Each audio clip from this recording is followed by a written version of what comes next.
Well, it's the age-old question. What is the biggest tyre size I can run on my Toyota Landcruiser 200 Series? In today's episode, we may not be running the biggest tyre size, but what I will be doing is giving you a step-by-step guide on how I fitted these 35-inch tyres to my 200 to make sure they not only look good, but they're also functional as well. From KDSS modifications, suspension details, wheel specifications, guards, and the tyres themselves, we cover everything you need to know if you want to be running big tyres on your 200. We're here to fit these, the Kenda Klever MT2.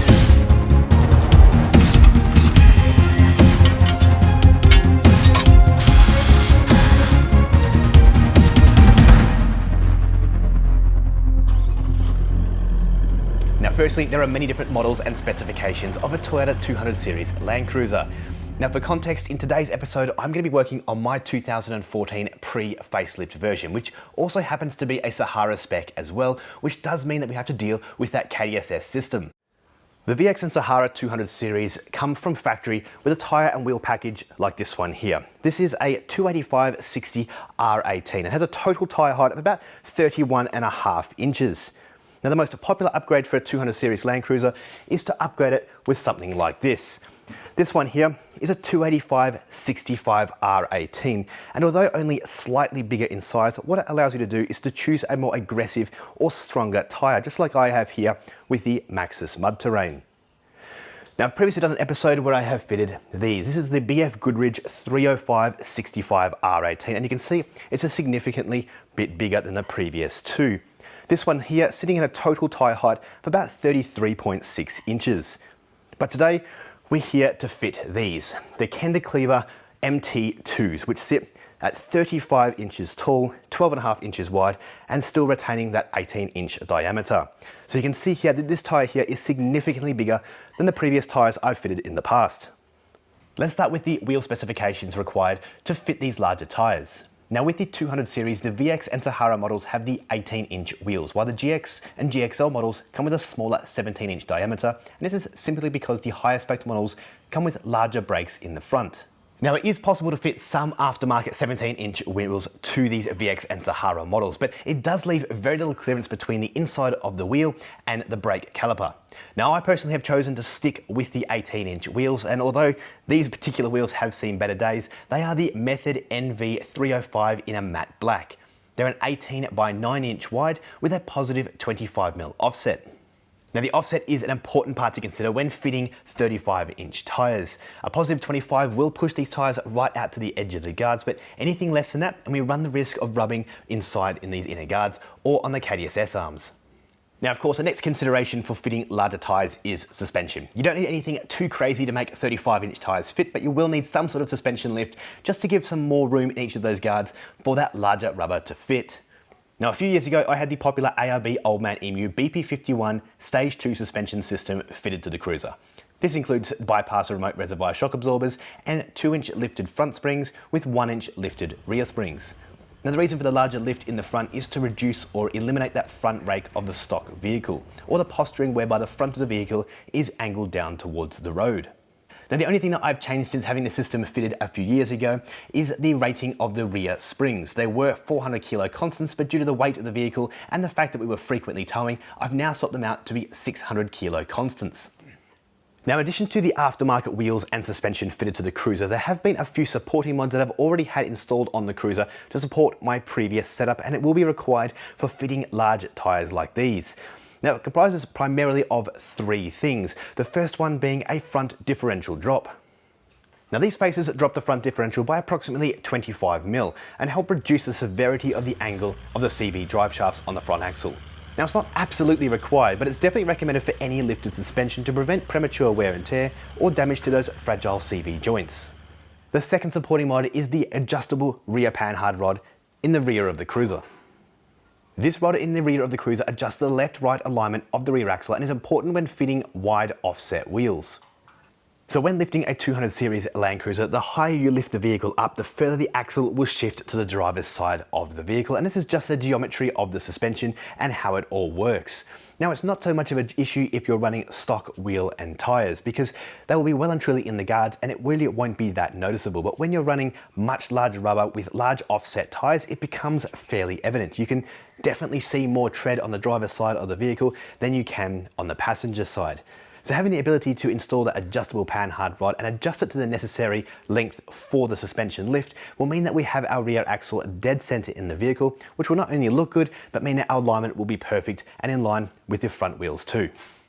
And lastly, the third and final supporting modification is upper control arms, or UCAs as they're commonly referred to. Now, there is a bit of an argument as to whether or not these are absolutely required, but I would say that they're highly recommended, regardless of whether you're fitting big tires or not. When putting a 2-inch lift kit into your Landcruiser 200 Series or higher, it will push that front caster alignment to its limit. Now, some vehicles will get away with it, but having the upper control arms that are designed and manufactured for a lift kit will allow for a wider range and to make sure you get that caster dead on factory specifications, meaning that your vehicle is going to drive and handle like it would have from factory. So now we're going to move on to what has to be one of the most frequently talked about and commonly asked questions about fitting large tyres to a 200 Series Landcruiser, and that is of course KDSS, or Toyota's Kinetic Dynamic Suspension System. This system is absolutely awesome, both for on-road and off-road applications. It is the hardware that manipulates the sway bar to reduce body roll on-road, but then soften the sway bar off-road, providing more articulation. Now, I've done an entire episode talking about how the system works, and that can be viewed up here, but essentially it comprises of all of this hardware on the passenger side of the vehicle, and it does limit the size of the tire that we can fit, particularly when on full lock turns. Now, all VX and Sahara spec Landcruisers will come at it with KDSS from factory, and there will be some GXL models running around with it as well if the first purchaser ordered it and had it built with it from factory. But essentially what we need to do is try and move this arm up and out of the way. Bringing the camera in nice and close and we can see that KDSS system. This here is the hydraulic ram or the piston that controls the tension or manipulates the sway bar. This here is often referred to as the KDSS arm, and we can see it connects to a sway bar link to the lower control arm down there. We have the sway bar here, which will run across through to the other side of the vehicle, where it will also be connected to that lower control arm. The issue with this KDSS arm is this section here. This bit here will come in contact with the inside of the tyre when on full lock and obviously cause a lot of rubbing issues. Now, there are a few products on the market which essentially uses spacers like these to space the sway bar forward. Just up here in the mounting section, we can bring the sway bar forward, which will essentially bring this arm further forward and get it out of the way of the inside of this tyre.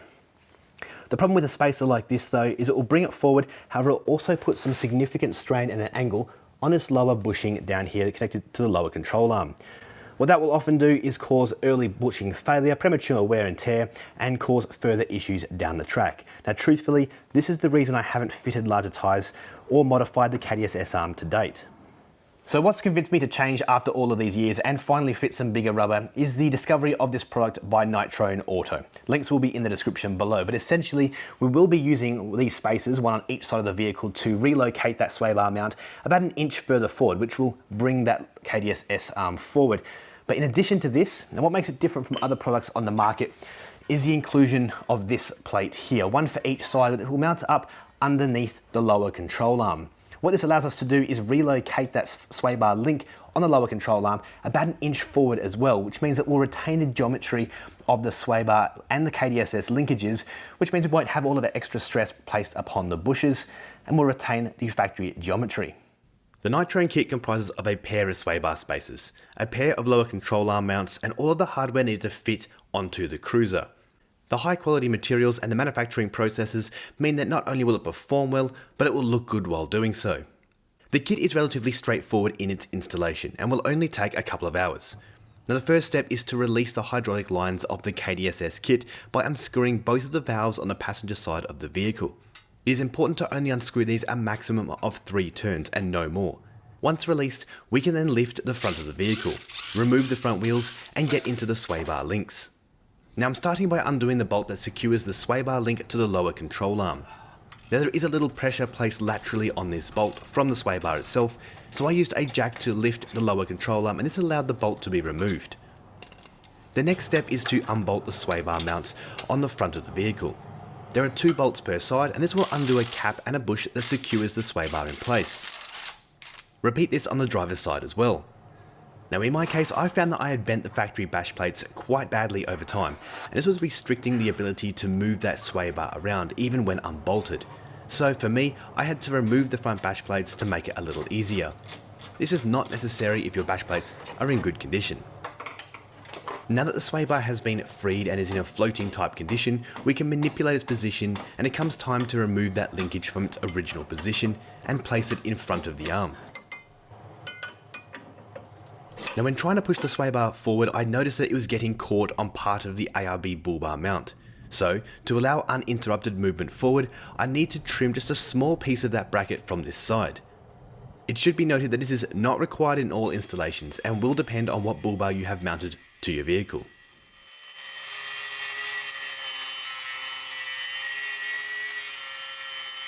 Now I tied it up to cut and gave it a coat of rust protection paint before moving on. You can see that when the mounts are undone and the sway bar is uninterrupted, we have a fair amount of play in the sway bar itself. Now that I can move that sway bar further forward, I installed the spacers, and this reuses the factory bolts into the original mounting location. We then repeat this process on the driver's side as well.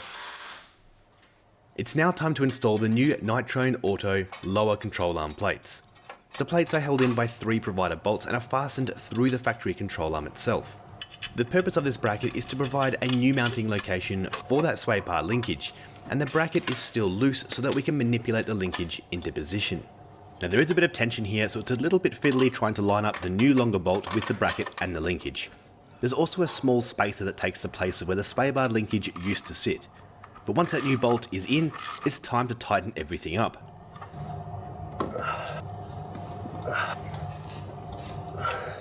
Repeating the same steps on the driver's side, we fasten that new plate into the lower control arm.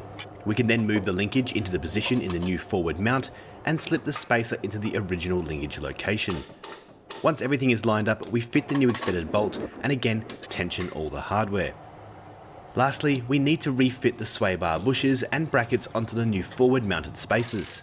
Again, there is a little tension here, but I found using a strap to pull the bar into position gave me enough room to refit all the hardware. Well, there we go, 2.5 hours later, and the KDSS relocation kit is installed. It wasn't too difficult. I was just figuring it out as I went along, and you can see there aren't too many moving parts to it. Yes, there are a couple of bolts that took a bit of pressure and tension to get into place, but otherwise it was relatively simple. Big tip though is make sure the sway bar is completely disconnected on both sides. So making sure you remove both of these lower sway bar mounts down here, and of course the bushes where it holds to the chassis rail. Removing all of them will just enable this sort of floating sway bar, which means that you can move and manipulate it into position to line up the bolts for the new kit. You would have seen there as well, I did have to trim just a small bit of metal away from the ARB mounting bracket for the bull bar. Not necessarily in all applications, depending on what bull bar you have installed, but in my case, I did have to remove just a small amount of metal to allow that arm to go and push forward there. Was a little bit difficult on this lower bolt to get it into place, but not impossible. It's just a matter of manipulating this arm and pushing it around to get it into place. Unfortunately for me, I also discovered that my bash plates underneath the front of my vehicle are completely deformed and quite badly damaged, so it was definitely a bit of a mission to get them back on again, but that's a problem for another time. Now moving on, one of the last things we have to do to get these 35s to fit nicely is just trim the guards and the inner guards to make sure nothing in here is contacted when we have full articulation. So I'll bring the camera in and I'll show you exactly what we're going to do. So here we are at the back of the front guard on the passenger side. Now we can see here there are no mud flaps, and that's one thing with 35-inch tyres. There is no chance you're going to be able to keep those factory mud flaps with those big tyres. We can see here they've already been removed on my vehicle, and that was when I did my 305/65/18 BFG all-terrains. They had to be taken off. Now we can see here also I've already cut these guards, and again that was for the previous tyres, and this part here has come up. This is the part that keeps getting caught on these new 35s. So what we're going to be doing today is just trimming this piece of plastic. We're going to cut down here and make this cut just a little bit wider, and we're also going to take off this corner edge down here as well. We've got this metal bracket that I've already bent back a little bit, and this used to hold the factory mud flap on. We're going to see if we can push that back just a little bit further, and whether or not we can pin this piece of inner guard back to the body just a little bit. We might even have to use a little bit of heat there just to bend it in. Even just like that should do the trick. Outside of that, there really shouldn't be anywhere else inside this inner guard here that should come into contact with the 35. So let's get to trimming these up.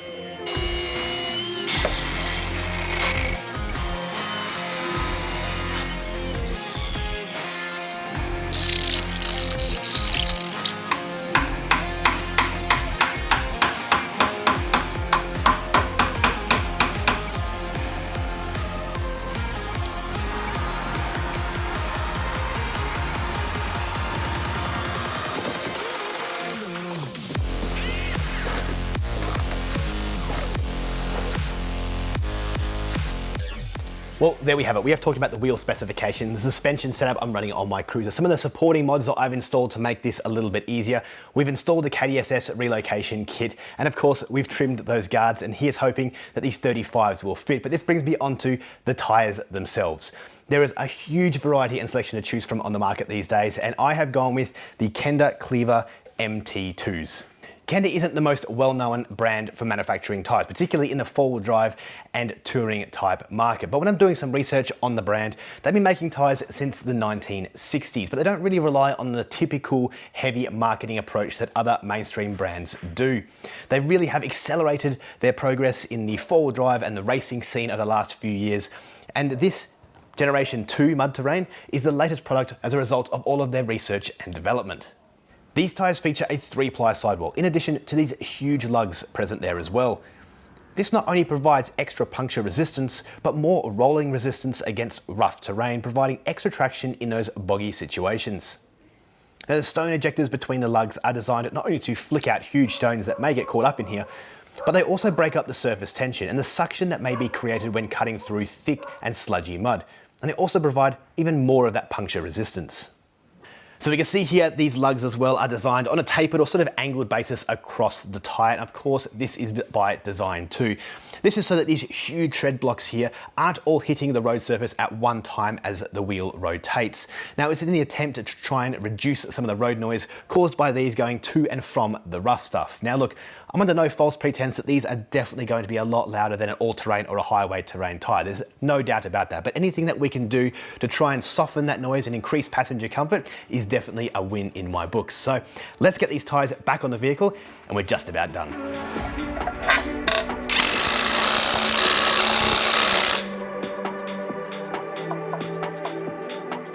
And while we finish off on the subject of the tyres themselves, it's also a good time to note that a 35-inch tyre is no longer going to fit in the factory position underneath the rear of the Cruiser as it came when it was new. So you're going to need to find an alternative mounting location for your spare, whether it be on the roof or on a rear bar like this one here with a tyre swing away.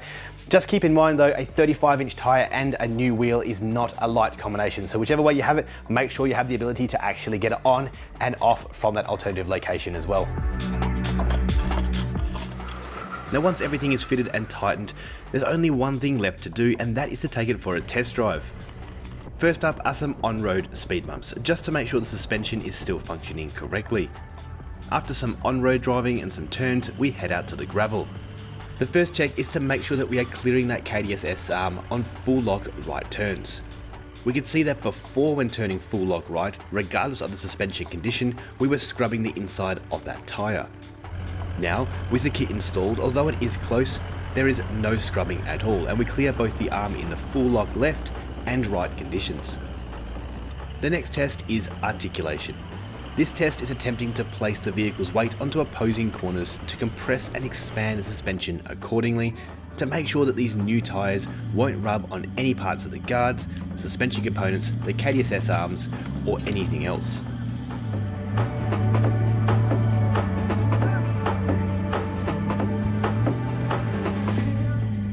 Well, there we have it. It's been a couple of days now of driving around town and of course taking it off-road, and I'm very happy with how these larger tyres are fitting on the Cruiser. I'm yet to experience any rubbing or contact with any part of the inner guards, the control arms, and of course those KDSS arms and componentry as well.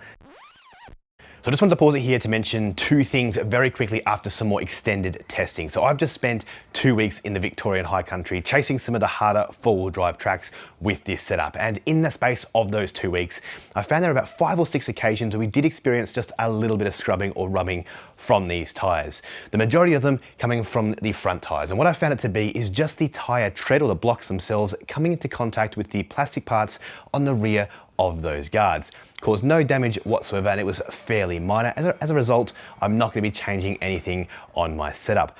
Now there was one occasion as well coming down a hill where this side on the rear axle tucked up deep within the guard with a lot of the vehicle's weight over that corner, and again we experienced just a little bit of rubbing on some plastic components. Caused no damage, and it only happened on the one time, so again I won't be changing anything in my setup. There's also been a lot of talk about body mount chops being required to fit 35-inch tyres, and as you can see from the setup and the video today, I have not altered or modified the body mounts behind the front tyres whatsoever. I don't see them being required. I've had no issues with rubbing or scrubbing both on or off-road. Anyway, let's get back to the video and finish up. Now, it may sound like a fair bit to get these tyres to fit on a Landcruiser 200, but realistically for me, all it consisted of was trimming at those front guards and adding that KDSS relocation kit. I was actually genuinely surprised about just how easy these 35s did fit on a cruiser like my one, even with just a general standard 2-inch lift kit. But I hope this episode has been helpful for you guys to determine whether or not fitting large tyres or 35s to your cruiser is something that you want to do, and if so, I hope it's provided some useful information on how to do so. Thanks for watching all the way to the end, guys. We'll see you next time on Exploring Oz. Cheers.